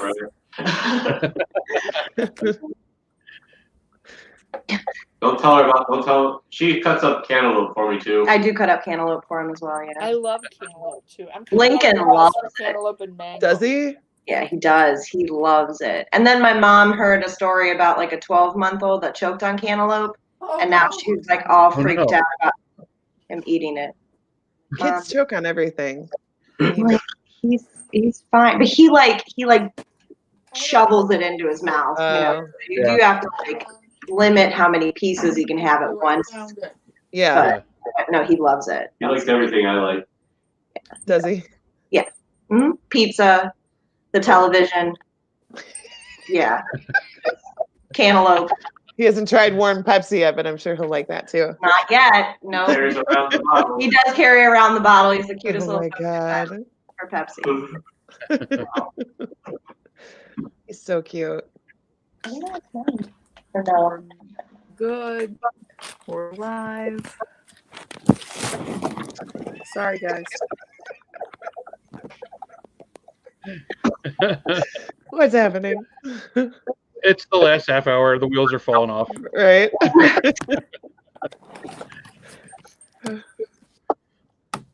Close. Okay. I think I'm back. God help me. There you are. Yep. There's the top of your head. Whoa. Oh, Too much. If Oh, you my face. saw what There we I go. got rigged up Perfect. here, I have an ottoman with a board on it, with a chair on it, with my Nice. iPad on it. Nice. God Nice. help me. All right, so we don't have Lacey, who keeps coming up in my dreams, and I'm wondering about that heartbreak card. So, anyhow, well, those were very basically like nothing readings, but like your kids are smart and gonna be recognized, and some jackass is gonna try to take something from you. Yeah. And So you- the Emperor card, was that what it was? Mhm. Does that always mean like police, or can it be like somebody like in a higher position? You know what I'm saying? It's in a higher position. Okay, Is that's what somebody I trying thought. to take something from you? I don't think so. Okay. I don't really have Yes. anything, but I'll keep an eye out.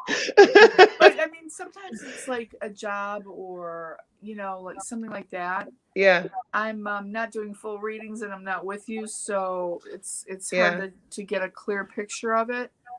But it's always somebody that's higher up.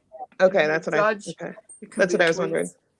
It can be your boss. I just got to know who to keep an eye on. I gotcha. So yeah, definitely. Everybody's a suspect. Yeah. Don't give him that much power. Look, my husband's home. What the hell's he doing? Right. Denise, we got to talk after this.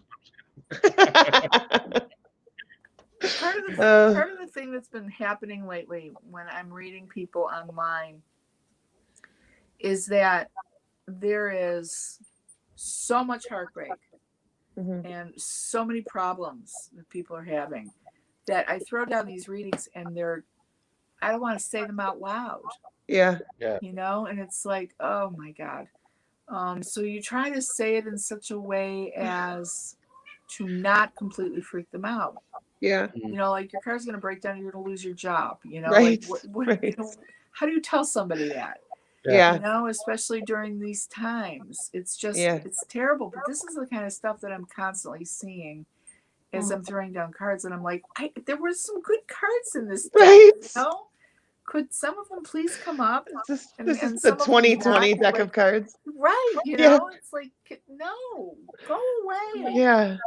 And the tower card, and my kid's always like, read something for me, and I can't read for her, because she's too close to me. But when I do, it scares the crap out of me, and I just reshuffle very fast. It's a terrible time to be telling people their future. Yeah. Yeah. And honestly, I think all three of us have had pretty shitty weeks. I don't know about you, Goose, but like it's been. We set you up for failure. Let's just put it that way. I don't know. My cards are pretty good. Yeah, that's true. That's true. And my card's good. Doesn't really, makes me proud, but. Right. Right. I threw away the other 6 cards. No. Yeah. Oh, man. I was very nervous for you to read my cards. Let's just say that. Yeah. Well, and I let it stand. What I put down for you, I let it stand because I feel like you have the need to know that somebody is, gonna try to do you wrong. Yeah. And it could be stupid. And I am a very like trusting person and I hardly ever have my guard up. So it's not a bad thing to tell me to do that. Yeah. Like count your change, from the cash register that people give you and like just sort of be on a little watch right now. Because I think that's I don't see any horrible thing happening to you, but I do see some pain in the honestly, ass. very just annoyingly doing something that should not be done. So just keep your eye out for it. Okay. Hi, Goose. Hey. Where's Mango Man? Wasn't there a character in Saturday He's been replaced. Mango? Yeah, such as Mango. You can have him back. Mango, yeah. Mango. No, it's fine. We only got 15 more minutes. Kate, you can hang out. He could pull up a chair. You guys could sit next to each other. All right. No, she's like, no. No, he's like, no. We're good. Yeah. Got a social distance from my husband. Are there any more questions from anybody out there in TV land? You almost killed me. No, I did not. She also cut up your mango. Life's about balance. Exactly. We're even. Yeah. Death, mango. Right? Don't whine about I'm it. eating that today, man. I'm already wanting it. Do we have any guests that are still here? Stayed with our insanity all night, or what? No, we do. Mostly everybody's talking shit about Heisenberg, but yeah, they're still there. Seriously. Some people talking shit, all right. Yeah. So Holly said she's a reader, and she flipped a devil card for someone on Friday. That was a wrap for tarot for her because she's not reading anymore right now because of everything that's going on. It's yeah, I could see where it would be hard to give a negative reading for somebody when everybody's already dealing with so much. Right. It's hard. Already, it's hard. And it's like just got to get through the present before I worry about the future at the moment. Yeah. True. Yeah. How do I keep getting fired on this show? Holly Miner. Yeah. Wolver always fired me.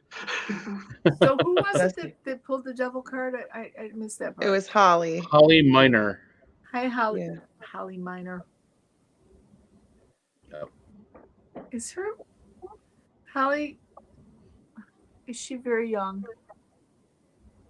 It was a rad for tarot for me. It's hard to tell because her profile picture is so small. I was about to click on it. I forgot we're not on Facebook. Right. Right. Ask her if her mother's name is Heather. I mean, you just asked her. Oh, hi, Holly. We're live.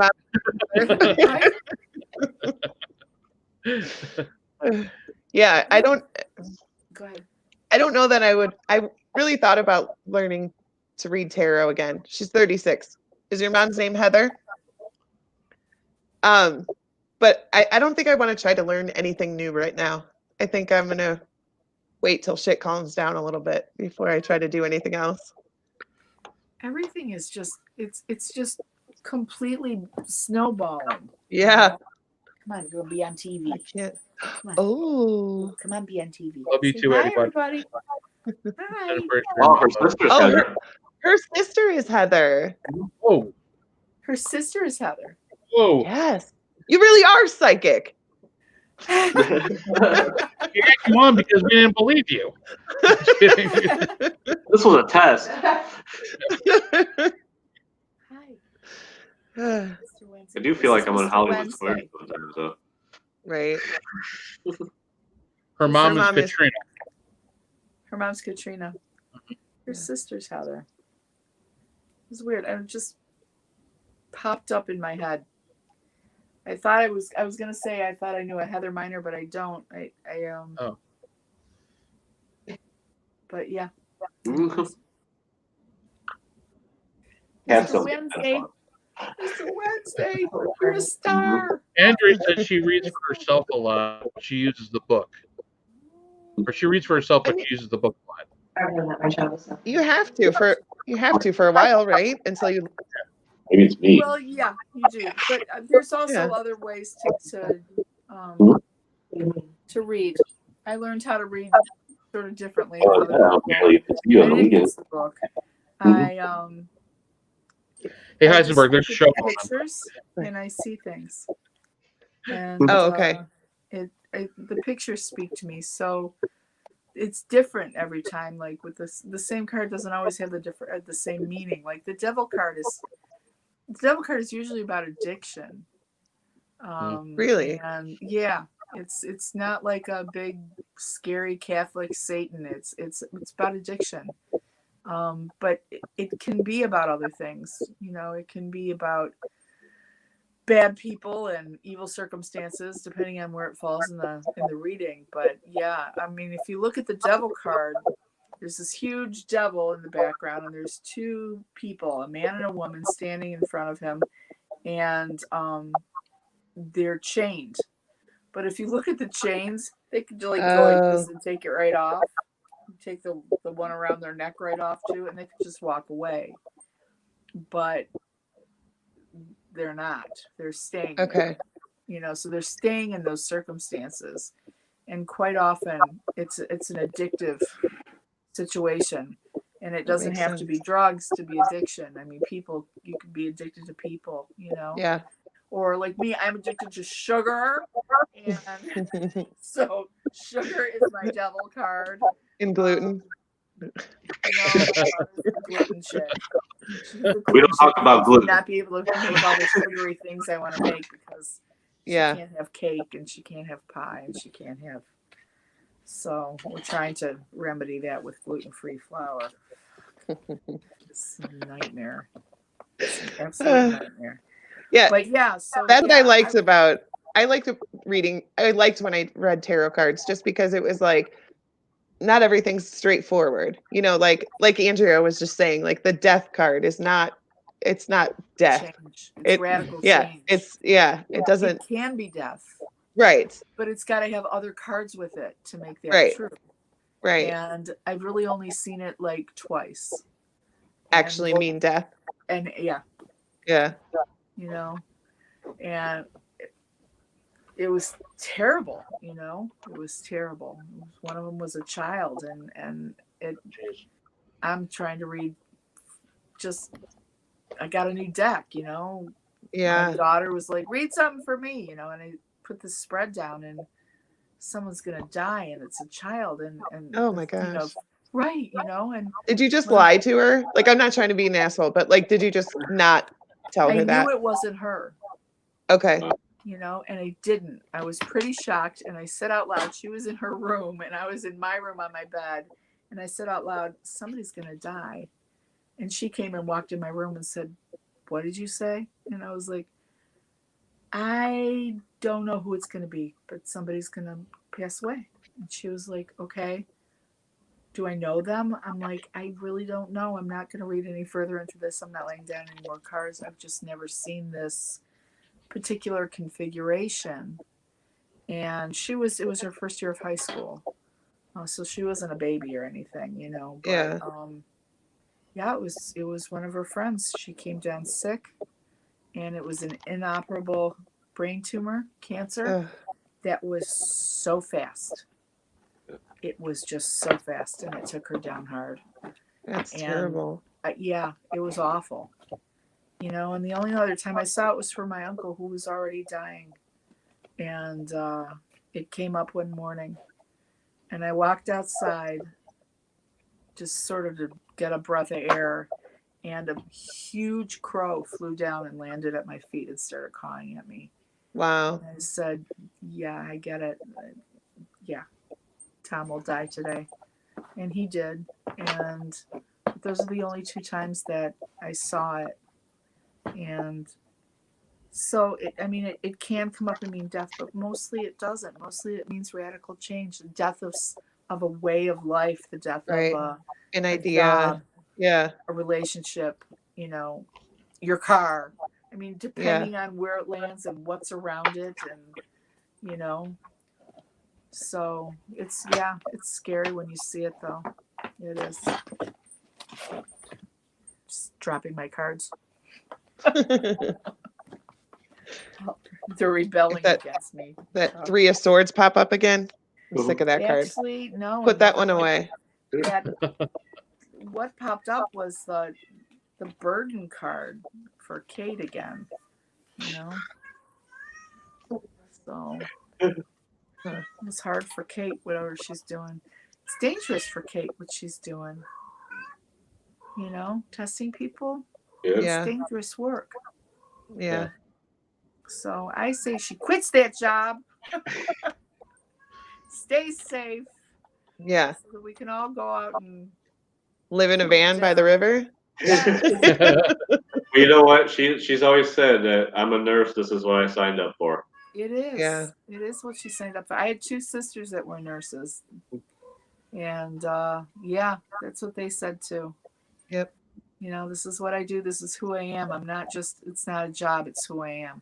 Yeah. My sister Melissa used to say. And that's what she lives. Kate does. Yeah. Yeah. She's awesome. You don't deserve her, Heisenberg. Well, I needed somebody to take care of me in my old age. Yeah. Who else is going to cut somebody to cut your mango? Right.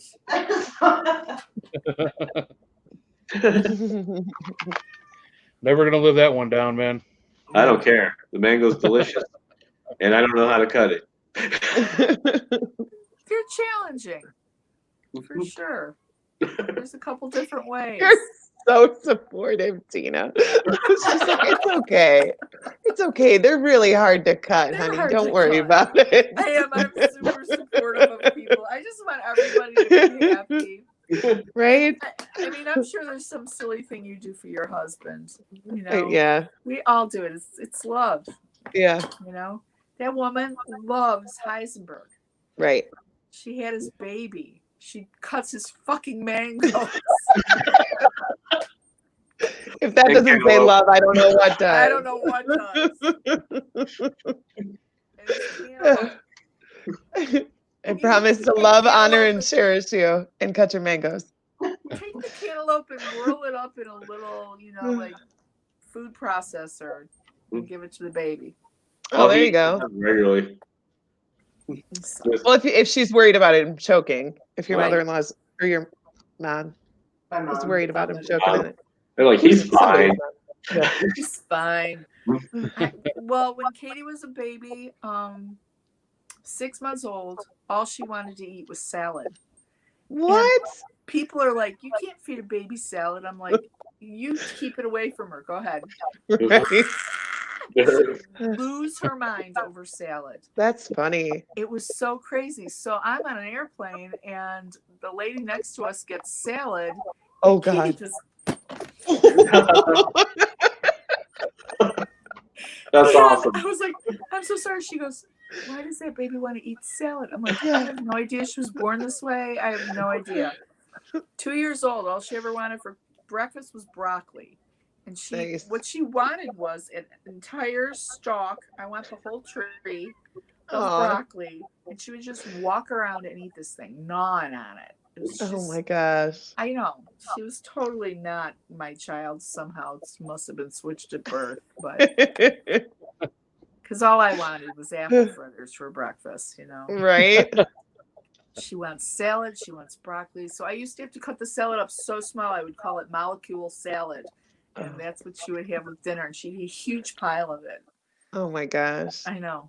My mom's That's such a weird thing for kids to for like. a baby to want. Yeah. 6 months. The lady's like, you can't give that child salad. I'm like, you tell this child. And right. All the people on the plane will have a conversation with you.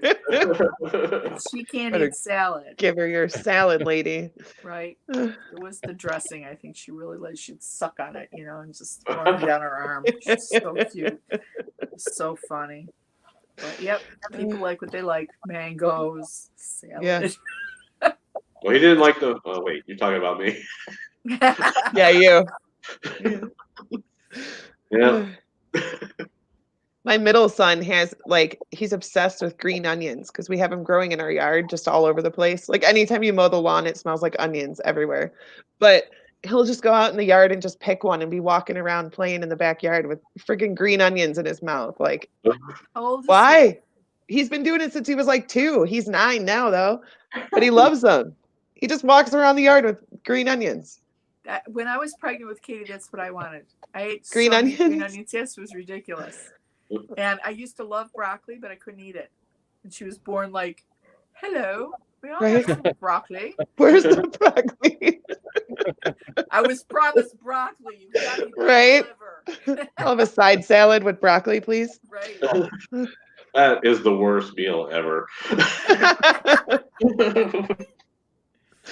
But she always ate everything. Okay, this is so way off of tarot and all things spooky. Right. We usually end up on food, so that's fine. Always. I keep trying to look to see what time it is. What the fuck was that? We got about 5 minutes left. Uh-oh. Tina, what do you got going on? You got anything you want to talk about before we go? Well, mine says 9:59. Yeah. So yeah, we started a little bit late. Do I have anything I want to talk about? What are you doing? What are you up to? Me? Yeah. What are you talking about? I'm sitting here talking to you guys. You got anything going on that you want to talk about before we go? I don't want you to feel like you missed out on talking about something. No, I don't. I was hoping for more questions from our studio audience. Oh, well, they're mostly shit talkers. Out in television land. They were not very talkative tonight. But I don't know. Thank you for having me. It was great. I'm sorry we talked so much about food and. Oh no, that's what we do. Yeah. Oh, we do. Yeah, we really do. We're really clearly you've never watched the show. We're really good at staying on. We're really good at staying on subject for the most part for the first hour, Then after the second hour, the wheels slowly fart. Oh yeah, fart too. Yeah. It slowly start falling off, and then it just goes where it goes. Right. Yeah. Right. Yeah, you know. So if anybody, I'll leave it really quick. If anybody has any questions for Tina, let us know. Yeah, that girl, lady down there. Right. I know Brian asked a question a long time ago, like what was her favorite equipment if she's gone ghost hunting and stuff. When you go ghost hunting, what's your favorite equipment to use? My favorite. I don't really have a favorite equipment. I'm the favorite equipment. You know what happens to me is amazing. You know, when I was at Prospect, I had somebody pushing me through the ballroom upstairs, like just shoving me. And I'm like, people, and I'm like leaning back into these hands.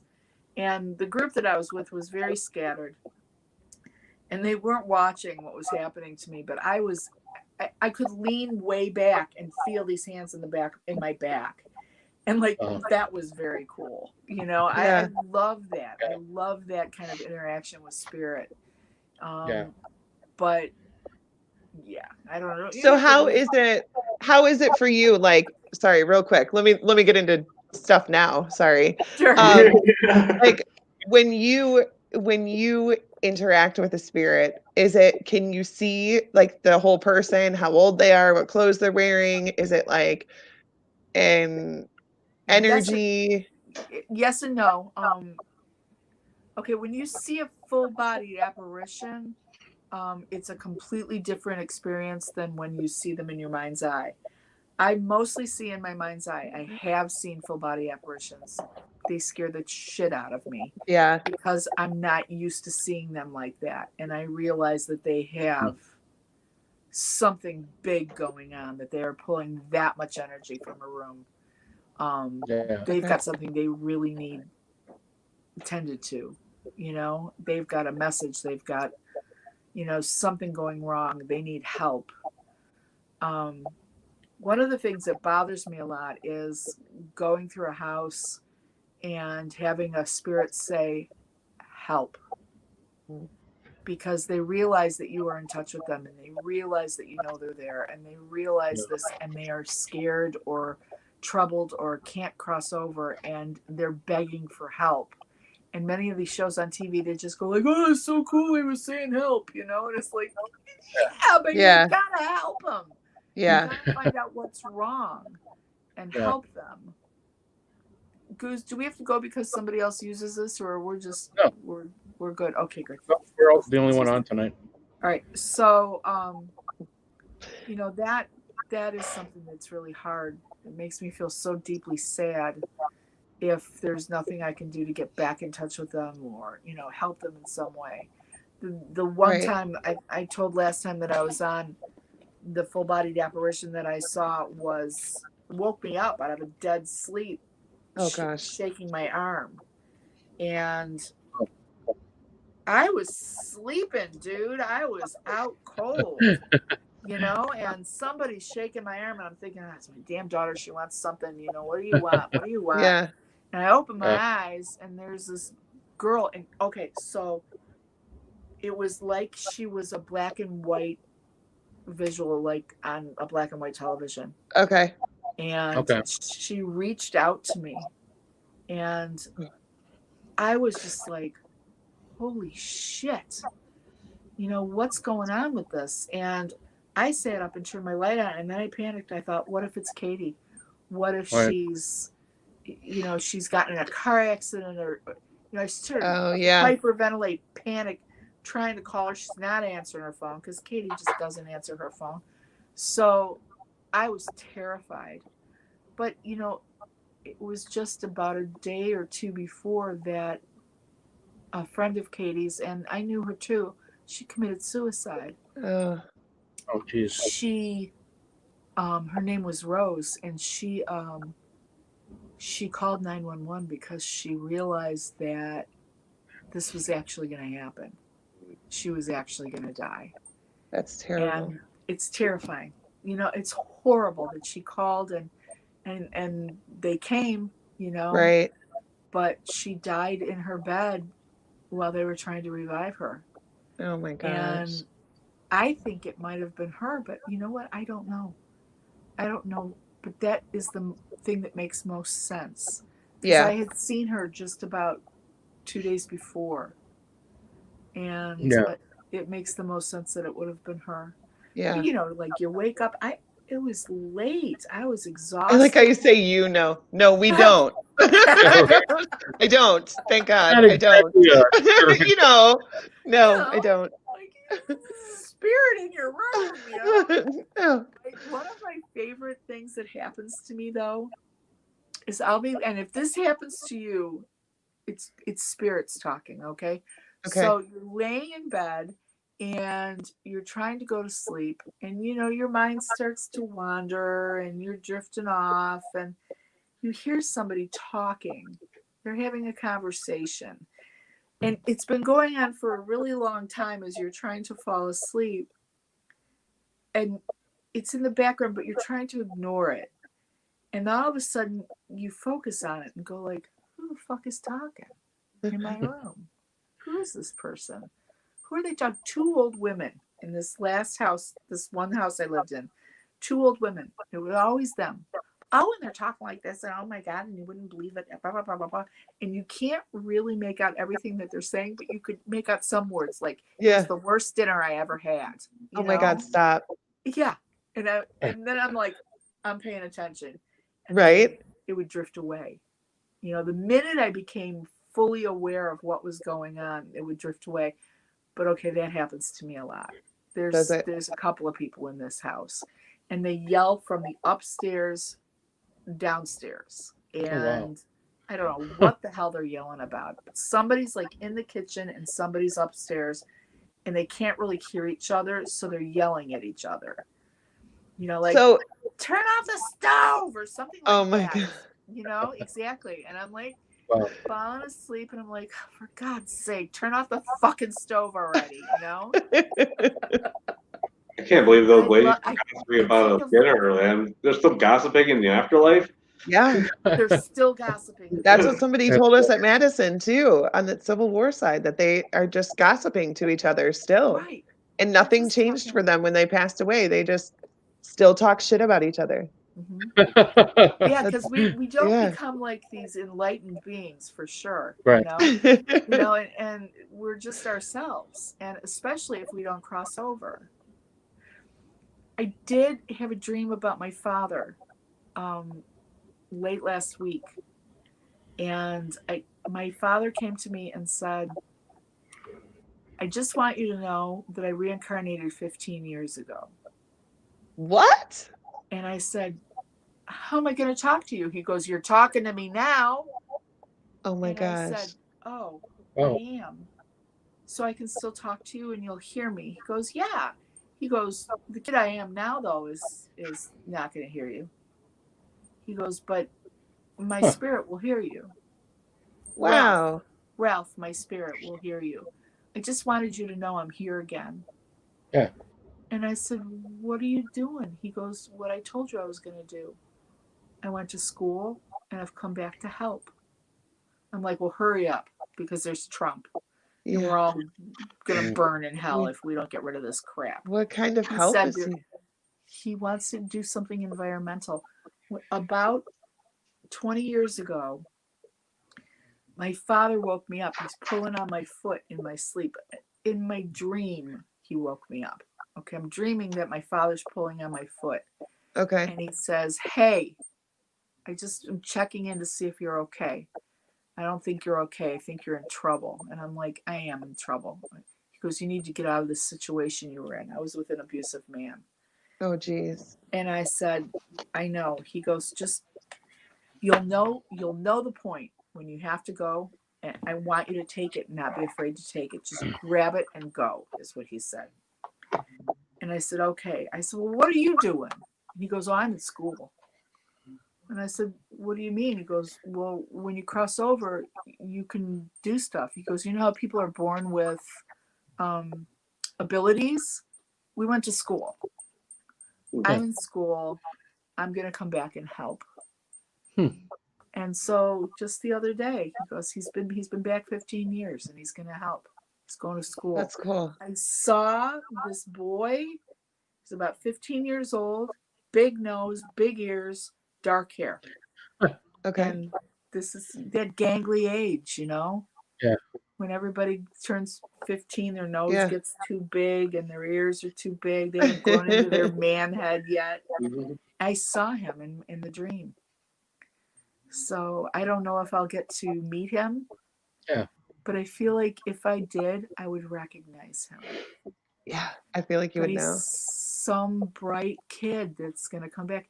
It's environmental that my father was wanting to come back and help with. So, but before he was a bigwig and he had security clearance, top security clearance in Washington, and worked on a lot of secret projects and stuff. So he was such a smart man and artistic too. Excuse me. Yeah. He was he played saxophone, had his own orchestra back in the 30s, 40s, 50s, actually from the 30s to the 60s. Wow. And he worked for TRW and worked on the first computers and the first textbook for computers. And for colleges. And he was quite a guy. He was quite so cool. Yeah. So he visits me, for God's sake. And I was so upset in the beginning of the dream, and because he said he reincarnated, and I thought, I'll never be able to speak to him again. That was my knee gut. But you're talking to him now. Yeah, he was like, are you talking to me now? So that's so cool. Great. Yeah. So then I wonder, how you have dreams where you will be like, I have dreams where I'm like around people and it seems like I know them, but I actually don't know who they are. So maybe that's somebody I knew before. Yeah, that I'm visiting. Yes, absolutely. I have this circle of witches that come to me and ask me for the help in ritual. And we went to save this girl from drug addiction in this dream. And we are circled, and all of this light and energy is going around this little girl in her bed. And we're trying to pull this, it was like a black blob out of her. And it was hard. And it was one of the most overwhelming dreams I've ever had in my life. But I don't think it was a dream. I think I was traveling. I think I was dream walking, and I was working with my psychic sisters on the astral somewhere. But we pulled it out of her. But it was like an explosion when it came out. And I said, I'm afraid we damaged her. And they said, she's going to be sick for a few weeks, but she'll be all right. Wow. So it was weird. So I really cool. think that we do crazy stuff in the dream realm. Yeah. Holly said you've always met people that are in your dreams. That I've always met them. No, I think it's just in general. Oh, you've always met them before. Yeah. Yes. Have you ever? Because how do you know? Yes. I know where you're going with this. Yes. You dream about them and then you meet them? Yeah. That freaking blows my mind. Yeah. Absolutely. Yeah, because where do you come up with the faces? Like your mind's not that creative, to just come up with an entire person and how they talk and how they walk and how they look and, like how they dress. Like your mind's not that creative to come up with all of that. So I feel like you have to know them somehow. Yeah, absolutely. Yeah, I think so too. I think that I have this crazy facial recognition thing that's pretty highly developed. I don't know why, but I don't forget faces. In fact, somebody was talking to me about working for the airports recently. They said you should be working for the airport because quite often there's people at the airport that are looking for someone. Yeah. If you could sit there and watch the faces come off there's a job at the airport. Yeah. To watch the faces come off the planes. Yeah. And you got a picture of them, and then I could totally do that. It's crazy. I do have crazy facial recognition, and they don't have to be the same age. Like, I'm watching television, and I'm like, dude, that's that guy. He's from that movie. You know that movie? Yeah. Like, and Katie's like, Mom, he's like 15 in this movie. How with this old hag man did you know? I don't know. That's cool. I see it in there, you know. I see him in there, so that's fun. I love that. That's fun. Definitely. Yeah, that's cool. But it definitely like freaks people out too, because like I'll be somewhere and I'll look up and I'll be like, "Oh, hey, how are you doing?" And they look at me. I'm like, I don't really know you, do I? Yeah. So as long as you understand that not everybody in the world is as good at that as you are, you know, like I'm terrible at that. And people will be like, we met like 6 times already. And I'm like, sorry. I'm really bad at that. I feel terrible. I'm the same way. Yeah, it's bad.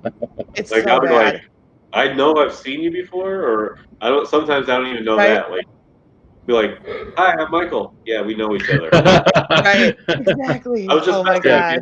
And it's even worse now that people wear masks all the time. Oh, you know, like somebody was like, "Oh, hey," and I'm like, "What? It's this much of their face. How am I supposed to know who it is?